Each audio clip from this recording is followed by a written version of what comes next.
ആദ്യം പാട്ട് എഴുതുന്നത് ശ്രീ അസീസിന്റെ ഞാവൽപ്പഴങ്ങൾ എന്ന് പറയുന്ന സിനിമയ്ക്കാണ്. അസീസ് സംവിധാനം ചെയ്തത്. എസ് കെ പൊറ്റക്കാടിന്റെ കൊഹേരി എന്നുള്ളൊരു കഥയാണ് ഈ ഞാവൽപ്പഴങ്ങൾക്ക് അടിസ്ഥാനം. അപ്പൊ അസീസ് ഇൻസ്റ്റിറ്റ്യൂട്ടിൽ നിന്ന് പുറത്തു വന്നിട്ട് ആദ്യം സിനിമ എടുക്കുന്ന ഒരു മലയാളിയും കൂടിയാണ് അത്. അവൾ എന്നുള്ള സിനിമയാണ് ആദ്യം എടുത്തത്. പിന്നെ മാൻപേട എന്ന് പറഞ്ഞെടുത്തു. അതിലൊക്കെ വയലാറൊക്കെയാണ് പാട്ടുകൾ എഴുതിയിരുന്നത്. അപ്പൊ അതിൽ ആ സമയത്താണ് മാടമ്പ് കുഞ്ഞുകുട്ടൻ ഞങ്ങള് അശ്വത്ഥാമാവ് മാടമ്പിന്റെ അശ്വത്ഥാമാവ് സിനിമയാക്കാനുള്ള ഒരു സംഘടിത യജ്ഞം എന്ന് പറയട്ടെ, അങ്ങനെ നടക്കുന്ന സമയത്ത് KR മോഹനെ ഒരു ദിവസം ബോംബെക്ക് ട്രെയിൻ കയറ്റിയിട്ട് മടങ്ങുന്ന സമയത്ത് ഞാനും മാടമ്പും കൂട്ടിയിട്ട് മാടമ്പനോട് ചോദിച്ചു എന്താ പരിപാടി ചോദിച്ചു. അപ്പൊ ഞാൻ പറഞ്ഞു വീട്ടിലേക്ക് മടങ്ങാനാണ്. അല്ല, നമുക്ക് പൂത്തോള് അസീസ് എന്ന് പറഞ്ഞിട്ട് ചാവേർപ്പടയൊക്കെ എഴുതിയ ഒരാള്, അവൾ സിനിമയൊക്കെ എടുത്ത ഡയറക്ടറുണ്ട്. അപ്പൊ എനിക്ക് വലിയ താല്പര്യം തോന്നിയില്ല. മാടമ്പനെ നിർബന്ധിച്ച് അവിടെ അസീസായിട്ട് കൊണ്ടുപോയി പരിചയപ്പെടുത്തി. അസീസിന് വലിയ സന്തോഷമായി. പിന്നെ അഗ്രഗാമി തിയേറ്റേഴ്സ് കൊണ്ടൊരു സംഘം, ഒരു കലാസമിതി രൂപീകരിച്ചു. അപ്പൊ നമ്മൾ വളരെ പ്രസിദ്ധരായിട്ടുള്ള കാട്ടുമാടൻ നാരായണൻ, അതുപോലെ മറ്റേ നമ്പൂരി, ഇങ്ങനെ ഒരുപാട് പേര് അംഗങ്ങളായിട്ടുള്ളൊരു MV ദേവൻ, അതിൽ പരിചയപ്പെട്ട് അസീസായിട്ട് ബന്ധപ്പെട്ട് പരിചയപ്പെട്ട് ചാവർപ്പടയിൽ അഭിനയിക്കലും അതിൽ പാട്ടെഴുതലും. അങ്ങനെയാണ് അസീസ് ഞാവൽപ്പഴത്തിന് പാട്ടെഴുതണമെന്ന് എന്നോട് പറഞ്ഞു. അപ്പൊ ഞാൻ ആദ്യം പറഞ്ഞു വയലാറ്, അത് വന്ന് വയലാറുണ്ട്, വയലാറിനെ കൊണ്ടോ ഭാസ്കര മാഷെ കൊണ്ടൊക്കെ എഴുതിച്ചാൽ പോരെ, അവരുടെ ഒന്നും പ്രാഗൽഭ്യമൊന്നും എനിക്കില്ല. അത് അന്നും ഞാൻ പറയണു, ഇന്നും പറയണു, അവരുടെ ഒന്നും പ്രാഗൽഭ്യം ഒരിക്കലും എനിക്കില്ല. അങ്ങനെയൊക്കെ പറഞ്ഞപ്പോ അതല്ല, വയലാറിനും ഭാസ്കര മാഷൊക്കെ ആകുമ്പോൾ തന്നു തന്നെ നമ്മൾ മേടിക്കേണ്ടി വരും. മുല്ലനാവുമ്പോ അങ്ങനെയല്ല, നമുക്ക് ആ വരി മാറ്റണം അല്ലെങ്കിൽ ഈ പാട്ട് തന്നെ മാറ്റണം എന്നൊക്കെ അങ്ങനെ കൂടെ മാറ്റിയിട്ടുണ്ട്. അങ്ങനെയാണ് ഞാൻ ഈ പാട്ട് എഴുത്തിന്റെ രംഗത്തേക്ക് കടന്നു വന്നതെന്ന് പറയാം. കറുകറുത്തൊരു പെണ്ണാണ്, കടഞ്ഞെടുത്തൊരു മെയ്യാണ്.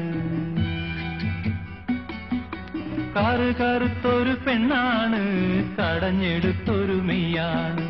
കാടിന്റെയോ മലമോളാണ്, ഞാവൽപ്പഴത്തിന്റെ ചേലാണ്. എള്ളിൻ കറുപ്പ് പുറത്താണ്, ഉള്ളിന്റെ ഉള്ളു തുടുത്താണ്.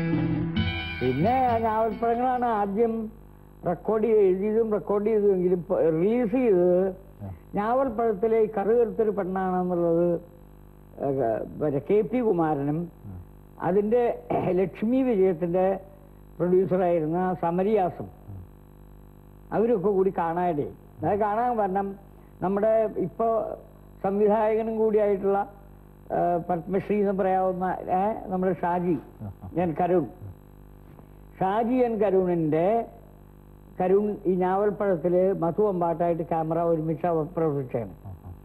അപ്പൊ ഈ ലക്ഷ്മി വിജയാണ് ഷാജിയുടെ സ്വതന്ത്ര ക്യാമറ ആദ്യം പുറത്തു വരേണ്ടത്. അപ്പൊ ഷാജിയുടെ ക്യാമറ വർക്ക് കാണാൻ വേണ്ടി RK ലാബിൽ പോയ KP കുമാരനും പ്രൊഡ്യൂസറും ഒക്കെ കൂടി ഈ കറുകറുത്ത പെണ്ണിന്റെ ഭാഗം ഇട്ട് കൊടുത്തപ്പോ ഇതിലാരാ പാട്ട് എഴുതിയെന്ന് ചോദിച്ചിട്ട് അപ്പൊ പറഞ്ഞു, ഷാജി പറഞ്ഞു തൃശ്ശൂരുള്ള മുല്ലനെഴുതി പറഞ്ഞിട്ട് പുതിയ ആളാണ്, നിങ്ങളറിയാൻ വഴിയില്ല. എന്നാ നമുക്ക് അങ്ങോരെ കൊണ്ട് എഴുതിച്ചാലോ എന്നുണ്ട്. ഷാജിയാണ് എനിക്ക് ടെലഗ്രാം അയക്കണേ.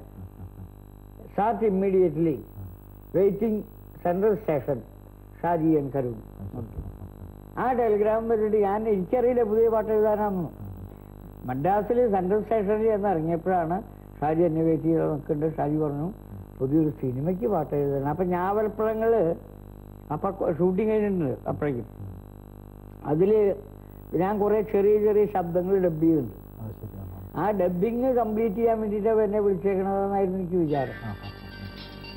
അതല്ല, പുതിയ സിനിമയ്ക്കാണ്, ലക്ഷ്മി വിജയൻ എന്നൊരു സിനിമയാണെന്ന് ഞാൻ പറഞ്ഞു. അതിന് വേറെ വല്ലതും പോലെ എങ്ങനെ ഞങ്ങൾക്ക് ചോദിക്കില്ല. പിന്നെ ഞങ്ങൾ ബന്ധപ്പെട്ട് KP കുമാരനായിട്ട് ബന്ധപ്പെട്ടതുകൊണ്ട് എനിക്ക് വളരെ വളരെ താല്പര്യം തോന്നി. അതിൽ 3-4 പാട്ട് എഴുതി. പകലിന്റെ വിരിമാറി നിഴലു നീ, പാതിരാവിൽ ഇരുളു നീ, പാരിൽ പിറക്കാത്ത സ്വപ്നങ്ങൾ തേടി പദയാത്ര തുടരുന്നു. നിന്നെ ഞാൻ ജീവിതമെന്ന് വിളിച്ചോട്ടെ. അങ്ങനെ പതുക്കെ പതുക്കെ പിന്നെ ചോര ചുവന്ന ചോര, അങ്ങനെ കുറെ പാട്ടുകൾ, വെള്ളം. സൗരയൂഥ പഥത്തിലെന്നോ സംഗമപ്പൂ വിരിഞ്ഞു, മേഘദൂതിലെ മോഹം പൂവിലെ പൊൻപരാഗമായി നിറഞ്ഞു. പിന്നെ നമ്മുടെ മറ്റേ മേള, മമ്മൂട്ടി ആദ്യം പാടി അഭിനയിക്കുന്ന എൻ്റെ ഒരു പാട്ടാണ്, മനസ്സൊരു മാന്ത്രികക്കുഴി.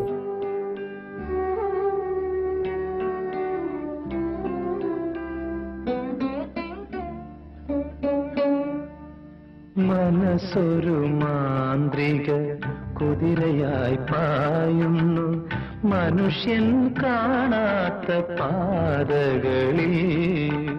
മനസ്സൊരു മാന്ത്രിക കുതിരയായി പായുന്നു മനുഷ്യൻ കാണാത്ത പാതകളിൽ.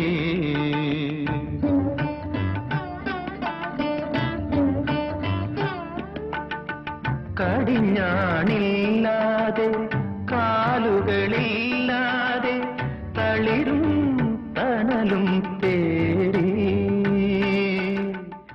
അങ്ങനെയാണ് സിനിമാ ഗാനരംഗത്തേക്ക് ഇങ്ങനെ ഉള്ളൊരു എൻ്റെ കടന്നുവരവും. അതിലിങ്ങനെ കുറെ പേര് എഴുതണമെന്ന് പറഞ്ഞു, ഞാൻ എഴുതി കൊടുക്കണു എന്നല്ലാതെ ഉണ്ട്. ഒരുപാട് സിനിമകൾ പാട്ട് എഴുതിയിട്ടുണ്ട്. ഒരുപാടൊന്നുമില്ല, ഭക്തജനങ്ങളെ ശ്രദ്ധക്ക് പാട്ട് എഴുതിയിട്ടുണ്ട്. പിന്നെ ഏറ്റവും കൂടുതൽ ശ്രദ്ധിക്കപ്പെട്ട ഒരു പാട്ടാണ് അമ്മയും നന്മയും ഒന്നാണ്. ശരിക്കും പറഞ്ഞാൽ അതൊരു സിനിമാ ഗാനമായിട്ടല്ല എഴുതിയത്. അതിനെ കുറിച്ചൊന്ന് ഓർമ്മിക്കാമോ? അത് ഞാൻ ഈ ശാസ്ത്ര സാഹിത്യ പരിഷത്തിന്റെ ബാലവേദിക്ക് വേണ്ടിയിട്ട് ഒരു പാട്ട് വേണമെന്നുണ്ട്. ഞാൻ പാട്ട് എഴുതി, കൊല്ലത്തെ VK ശശീന്ദ്രൻ മാഷ് ട്യൂൺ ചെയ്തു. പിന്നെ ഒരുപാട് പേര്, എൻ്റെ മക്കളൊക്കെ അടക്കം ഒരുപാട് പേര് അത് പാടി നടന്നു. ആ കൂട്ടത്തില് നമ്മുടെ വയനാട്ടില് ഉള്ള KJ ബേബി, മാവേലി മണ്ഡലവും നാടകവിദ്യയൊക്കെ എഴുതിയിട്ടുള്ള ബേബിയുടെ ഒരു ഗായക സംഘം ഉണ്ട്.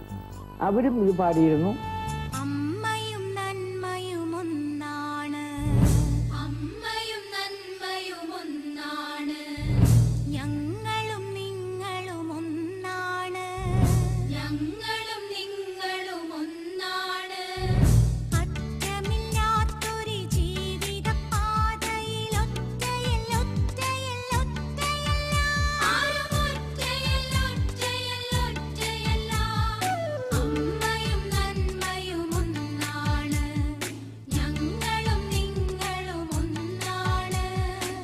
ആ പാട്ട് യാദൃശ്ചികമായിട്ട് സത്യനന്ദിക്കാട്, യാദൃശ്ചികം എന്നല്ല, അവര് കനവിൽ പോയി, വയനാട്ടിൽ കനവിൽ ചെന്നപ്പോൾ ഈ പാട്ട് കേട്ടപ്പോൾ സത്യം പറഞ്ഞു, നല്ല പാട്ടാണല്ലോ ബേബേട്ടാ. അപ്പൊ ബേബി പറഞ്ഞു, നിങ്ങളുടെ നാട്ടുകാരനെയാണ് അത് എഴുതിയിട്ടുള്ളത്, മുല്ലനേഴി മാഷാണ്. അങ്ങനെ സത്യം എന്നോട് അത് നല്ല പാട്ടാണ്, ഇഷ്ടപ്പെട്ടു എന്ന് പറഞ്ഞു. സത്യനും ശ്രീനിവാസനും കൂടിയ ദിവസം തൃശ്ശൂര് തലശ്ശേരിക്ക് ശ്രീനി കയറ്റി വിടാൻ വേണ്ടി സത്യം നിൽക്കുക. അപ്പോഴാണ് ഇത് കണ്ടതും എന്നോട് പറഞ്ഞതൊക്കെ. അതിന് മുമ്പ് എനിക്ക് അവരെ അറിയാം. തന്മനസ്സുള്ളവർക്ക് സമാധാനത്തിനും പാട്ട് എഴുതുന്ന സമയത്തൊക്കെ മറ്റേ ശ്രീനിവാസനെ എനിക്ക് അതിന് മുമ്പേ മേളയുടെ അത് തന്മനസ്സുള്ളതല്ലേ. പിന്നെ മേളയുടെ പ്രൊഡ്യൂസർ ശ്രീനിവാസന്റെയും കൂടി അടയാറിലെ ഫിലിം ഇൻസ്റ്റിറ്റ്യൂട്ടിന്റെ അധ്യാപകനും കൂടിയായിരുന്നു, പ്രഭാകരനും കൂടി അതിന്റെ പ്രധാന പാർട്ട്ണറാണ്. അപ്പൊ ഇവരങ്ങനെ പറഞ്ഞു. മദ്രാസിൽ വെച്ചിട്ട് വന്നിട്ട് ഈ സത്യം പറഞ്ഞു എന്നോട്, മാഷ എനിക്ക് അമ്മയും നന്മയും കൂടി ഇതിൽ ചേർത്താൽ കൊള്ളാമെന്ന് പറഞ്ഞു. ഞാൻ പറഞ്ഞു അത് സംവിധായകനാണ് തീരുമാനിക്കാൻ, ഏത് പാട്ട് വേണം, ഏത് കവിത വേണം, ആരുടെ വേണം എന്നൊക്കെ. അങ്ങനെ അവർ സത്യം നിർബന്ധിച്ചപ്പോഴാണ് ഞാൻ എൻ്റെ മകനോട് വിളിച്ചു നോക്കാമെന്ന് പറഞ്ഞു. കാരണം അവരൊക്കെ ഇത് പാടിയാണെന്നുള്ളതാണ്. അത് വേണ്ട, തൃശ്ശൂർ വടക്കഞ്ചേരി ആ ഭാഗത്താണ് ഷൂട്ടിങ്, നെന്മാറ ഭാഗത്താണ്. തൃശ്ശൂർ വെച്ച് ജോൺസണോട് അങ്ങോട്ട് വരാൻ പറയാം. നരേന്ദ്രമകളിൽ സംഗീതം ജോൺസണാണ്. അങ്ങനെ ജോൺസൺ വടക്കഞ്ചേരി വന്ന് അവിടെ വെച്ചാണ് അത് ട്യൂൺ ചെയ്യുക. ഞാൻ എഴുതിയതിനേക്കാളൊക്കെ മുമ്പാണ്, അതിനേക്കാൾ മുമ്പ് തന്നെ കേരളത്തിൽ അത് കുറേ അധികം പാടി നടന്നിട്ടും ഉണ്ടാകും.